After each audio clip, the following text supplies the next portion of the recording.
Hi! இது என்னோட study table கிட்ட இருக்க ஒரு டிஸ்ப்ளே போர்ட் மாதிரி.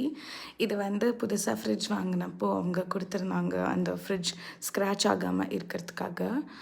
ஸோ அத வந்து நான் டபுள் சைட் டேப் போட்டு இப்படி ஒட்டி வச்சிருக்கேன்.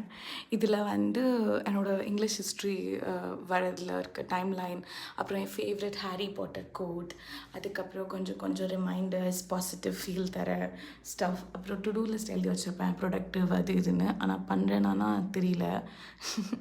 அப்புறம் வந்து இது என்னோட ஸ்டூடெண்ட்ஸ் குடுத்த ஃபீட்பேக். நான் இங்க பெங்களூர் காலேஜ்ல ஜாயின் பண்ணதுக்கப்புறம், பிரேக் எடுக்கிறதுக்கு முன்னாடி அவங்க குடுத்த ஃபீட்பேக்ல பிடிச்சது வச்சிருக்கேன். அப்புறம் ப்ரெக்னன்சி அப்போ போயிட்டு வந்து ஸ்கேன் பார்த்துட்டு ஒரு நல்ல ஃபீல் இருந்தது. அதெல்லாம் எழுதி வச்சிருக்கேன். அப்புறம் this is one of my favourite poems by Kamala Das about love. இத எழுதி வச்சிருக்கேன். So I keep changing stuff from here. Let me know if you like it.